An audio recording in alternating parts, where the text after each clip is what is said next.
नमस्ते दोस्तों। कहानी पसंद आए तो मेरे चैनल को लाइक सब्सक्राइब ज़रूर करना। तूने क्या सोचकर अपनी माँ से मेरी शादी कराई? जब देखो मैडम साधु माता के चरणों में पड़ी रहती है। दिन भर काम करके मैं थका मांदा घर लौटता हूँ कि चलो अब बीवी के साथ समय बिताऊंगा, पर नहीं, बीवी तो कभी फ्री मिलती ही नहीं। कभी बाबा के आश्रम में तो कभी साधु माता के साथ फ़ोन पर, कभी अपनी आश्रम की सहेलियों के साथ गायब रहती है, तो कभी तुझसे बातें करने में मगन। मेरे पास आने का तो कभी समय ही नहीं है उसके पास। फिर क्यों मुझसे शादी कर मेरी ज़िंदगी ख़राब की? निशा का तथाकथित डैडी यानी सौतेला पिता गुस्सा में बोले जा रहा था। निशा कोई जवाब देने में असमर्थ थी। क्या करती? बातें तो उसकी सही ही थीं। अपने पापा के मरने के बाद निशा ने काफ़ी समय तक माँ को अकेला और उदास देखा था। कॉलेज से उसके लौटने के बाद ही माँ के चेहरे पे खुशी की लहर दिखाई पड़ती थी। वह कॉलेज के बाद का अपना सारा समय इसी प्रयास में लगा देती कि किसी तरह माँ खुश रहे, उनके होंठों पे मुस्कान आ सके। निशा का प्रयास रंग लाता। माँ उसके साथ दुनिया के गम भुलाकर खिलखिलाने लगती। तब उसे लगता जैसे वह दुनिया की सबसे खुशहाल बेटी है। आखिर माँ को मिला ही क्या था जीवन में? दिन रात ताने सुनाने वाली सास, हुक्का गुड़गुड़ करने वाले बीमार ससुर, किशोर बेटे की असामयिक मौत का गम और फिर कम उम्र में ही विधवा हो जाने का दंश। आज के समय में माँ के पास उसके सिवा अपना कहने वाला कौन था?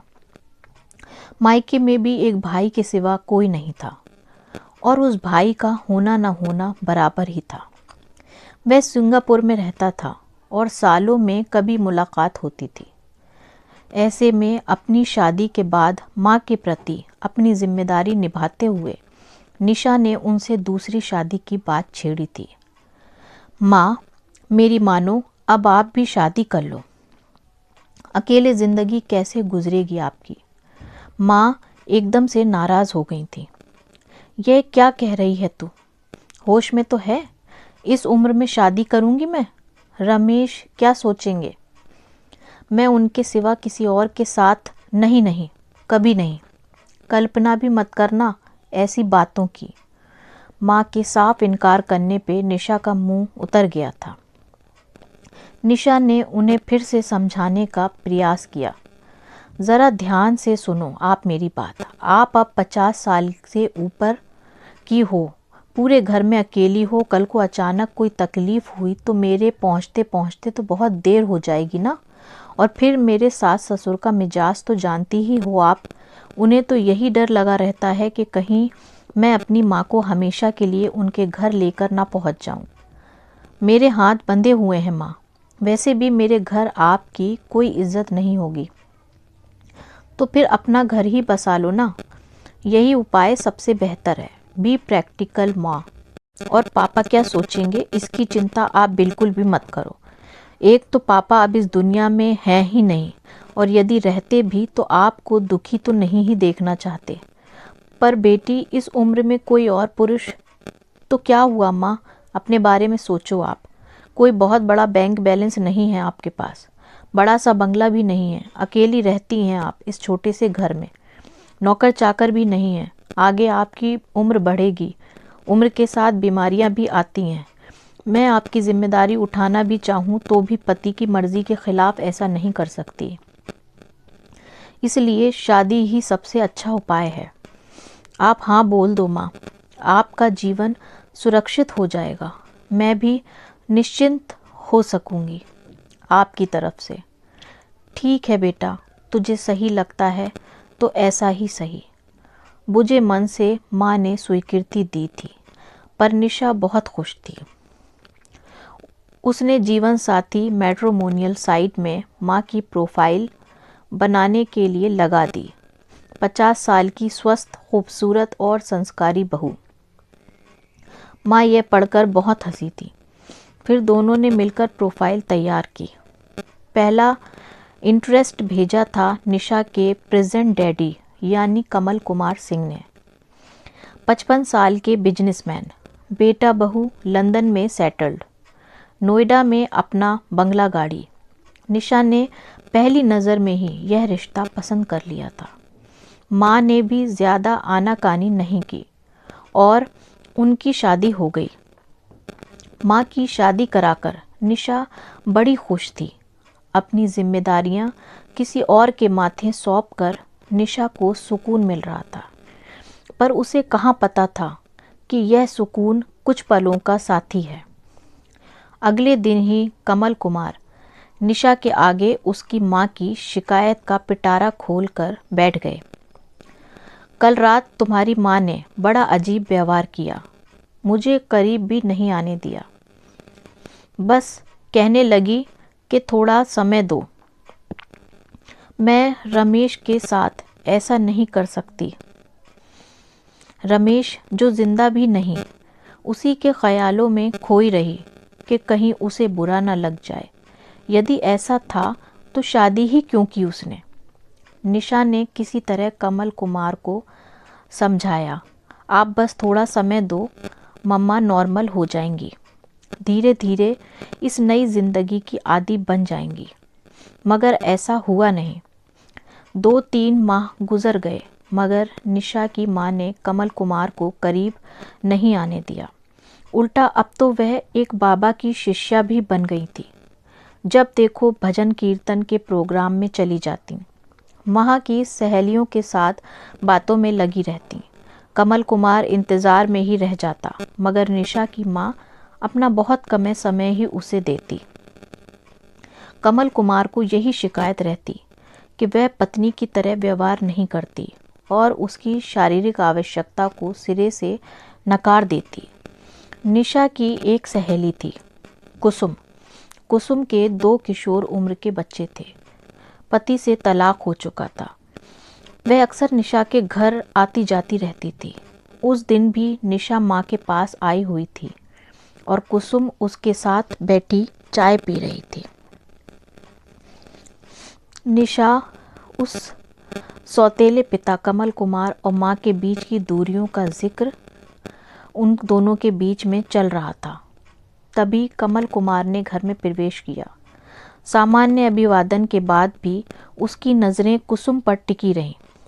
तेरा बाप तो बड़ा ठरकी लग रहा है, कुसुम ने आहिस्ते से कहा। यह बात निशा को भी महसूस हुई कि वह कुसुम को ऐसे देख रहा था जैसे कोई कामुक व्यक्ति किसी खूबसूरत स्त्री को घूरता है। इसके बाद तो निशा ने और भी 2-3 बार नोटिस किया कि कमल कुमार ऐसी ही स्त्री ढूंढ रहा है। एक दिन कमल कुमार के कहने पर निशा ने घूमने का प्रोग्राम बनाया। कुसुम और माँ भी साथ थी। निशा ने 2 कमरे बुक कराए, एक माँ और कमल कुमार के लिए और दूसरा अपने और कुसुम के लिए। शाम का समय था। निशा की माँ कुछ शॉपिंग के लिए बाहर निकली हुई थी। आते समय उन्होंने खाने पीने की चीज़ें भी रख लीं। कमरे में निशा और कुसुम दोनों ही नहीं थे, पर दरवाज़ा खुला हुआ था। बेटी को आवाज़ लगाई तो अंदर वॉशरूम से निशा चिल्ला कर बोली, माँ 2 मिनट में आ रही हूँ। अच्छा तू आराम से आ। कहते हुए माँ ने दूसरे कमरे की चाबी ली और दरवाज़ा खोलने लगी। दरवाज़ा खुलते ही एकदम सामने का दृश्य देखकर वह भौचक्की रह गई। सामने कमल कुमार कुसुम के साथ थे। उन दोनों को एहसास ही नहीं हुआ कि कब रीता देवी दरवाज़ा खोलकर सामने खड़ी हो गई। रीता देवी से यह दृश्य देखा नहीं गया और वह उल्टे पांव निशा के कमरे में आकर चीख चीख कर रोने लगी। निशा घबराती हुई बाहर निकली और माँ से वजह पूछने लगी। रीता देवी रोते हुए केवल यही कहे जा रही थी, मैं नहीं जानती थी कि तेरी सहेली मेरे घर में डाका डालेगी। मैं यह देखने से पहले मर क्यों नहीं गई। निशा, मैं फिर अकेली हो गई। निशा लगातार माँ को संभालने की नाकाम कोशिश कर रही थी। माँ, बात सुनो मेरी। माँ, मेरी बात सुनो। पर रीता देवी आपे से बाहर हुए जा रही थी। तेरी सहेली ने मेरी खुशियाँ लूट ली। मैंने सोचा भी नहीं था कि तेरी सहेली ऐसा करेगी। हल्ला सुनकर कमल कुमार और कुसुम भी नजरें चुराते कमरे में आकर खड़े हो गए। उन्हें देखकर रीता देवी दहाड़ उठी। मुझे क्या पता था कि मेरे पीठ पीछे यह सब होता है। मेरी बेटी की सहेली मेरे पति के साथ। हाय, मैं मर क्यों नहीं गई यह सब देखने से पहले। कहते कहते वह ज़मीन पर गिर पड़ी और फूट फूट कर रोने लग गई। रोते रोते भी वह कुसुम को भला बुरा सुनाती रही। मैंने सोचा था कि मेरी बेटी मेरी खुशियों की चिंता कर रही है, इसलिए मेरी शादी कराई। पर मुझे क्या पता था कि इस सब के पीछे वह अपनी सहेली की खुशियाँ ढूंढ रही थी। मेरी अपनी बेटी की सहेली मेरे पति के प्यार पर डाके डाल रही है। तुझे लाज नहीं आई? कुसुम, अपने बच्चों को छोड़कर उस शख्स के साथ जो रिश्ते में तेरे बाप जैसा है, और लानत है ऐसे मर्द पर भी जिसने एक विधवा से केवल इसलिए शादी की ताकि उसकी जवान बेटी की सहेली को अपने झांसे में लेकर मज़े उड़ा सके। बस करो रीता, किन रिश्तों की बात कर रही हो तुम? मेरे साथ अपना रिश्ता भला कब निभाया है तुमने? हमारी शादी को 5 महीने बीत चुके हैं, पर आज तक एक दिन भी मुझे अपने करीब नहीं आने दिया। जब साथ में बैठती हो रमेश की बातें करने लगती हो। तुम आज भी रमेश के लिए जीती हो, रमेश के लिए सचती हो और रमेश के लिए ही रोती हंसती हो। तो फिर मैं कहाँ हूँ? जब तुम्हें मेरी खुशियों की परवाह नहीं, तो फिर मैं तुम्हारी परवाह क्यों करूँ? हो कौन तुम मेरी ज़िंदगी में? क्या दिया है तुमने मुझे? क्यों की थी मैंने शादी? एक ऐसी औरत को अपने घर में लाने के लिए जिसके पास मेरे लिए कभी समय ही नहीं। अपने बेटे को छोड़कर मैं यहाँ आकर क्यों बसा? अगर ऐसे ही रहना था तो उसी के साथ क्यों न रहूं? कमल कुमार का गुस्सा भी भड़क उठा था। अब तक निशा भी संभल चुकी थी। माँ के कंधों को झकझोरते हुए बोली, माँ, यह पुरुष जो सामने खड़ा है, इससे मैंने आपकी शादी कराई थी ताकि आपको इसके ज़रिए सुरक्षा मिल सके, आपका भविष्य सुरक्षित हो जाए, आपका अपना घर हो, पति हो, ज़रूरत के वक्त आपको किसी अपने या पैसों के लिए मेरे मोहताज न रहना पड़े। जबकि मैं जानती थी कि मैं आपके लिए कुछ नहीं कर सकूंगी, पर आपने इन्हें अपनाया ही नहीं। मिस्टर कमल कुमार ने कितनी दफ़ा मुझसे अपने दुखड़े रोए। मैंने आपको समझाया पर आप नहीं समझी। और फिर धीरे धीरे मिस्टर कमल की नज़रें कुसुम पर गईं। उन्हें लगा कि कुसुम वह स्त्री बन सकती है जो उन्हें प्यार और साथ देगी। मैं चाहती तो साफ इनकार कर सकती थी, कुसुम को उनसे दूर कर सकती थी, पर हर बार इन्होंने यह धमकी दी कि वह तुम्हें छोड़कर चले जाएंगे। यह बात मुझे बेचैन कर देती थी। मैं गिड़गिड़ाई, आपका साथ ना छोड़ने की विनती की, और तब बदले में उन्होंने कीमत के तौर पर कुसुम का साथ मांगा। कुसुम भी पहले तैयार नहीं थी, पर बाद में उसने इस रिश्ते के लिए स्वीकृति दे दी। तो क्या उसने इस वजह से? रीता देवी के शब्द गले में अटक कर रह गए। हाँ माँ, आप ही बताओ क्या करती मैं? आप इनके और अपने बीच से ना तो दूरियां हटने दे रही थीं और न पापा को बीच में लाने से रुकी। बहुत समय तक मैं कश्मकश में रही। पर अंत में यह सोचकर कि शायद समय के साथ आप बदल जाओ, मैंने इनका कहा मान लिया। इन्हें आपकी ज़िंदगी में रोके रखने के लिए वह सब किया जो इन्होंने कहा। मैं मानती हूँ कि मैं गलत हूँ, कुसुम भी गलत है और मिस्टर कुमार भी गलत है, पर क्या अपने सीने पे हाथ रखकर आप कह सकती हैं कि आप गलत नहीं? गलती की शुरुआत तो आपने ही की थी। तो फिर हमारी तरफ उंगली उठाने से पहले अपने अंदर झांक कर देखो। अब सब आपके सामने है। आपको मिस्टर कुमार से रिश्ता रखना है या नहीं, और कितना रिश्ता रखना है, यह सब आपके ऊपर छोड़कर जा रही हूँ।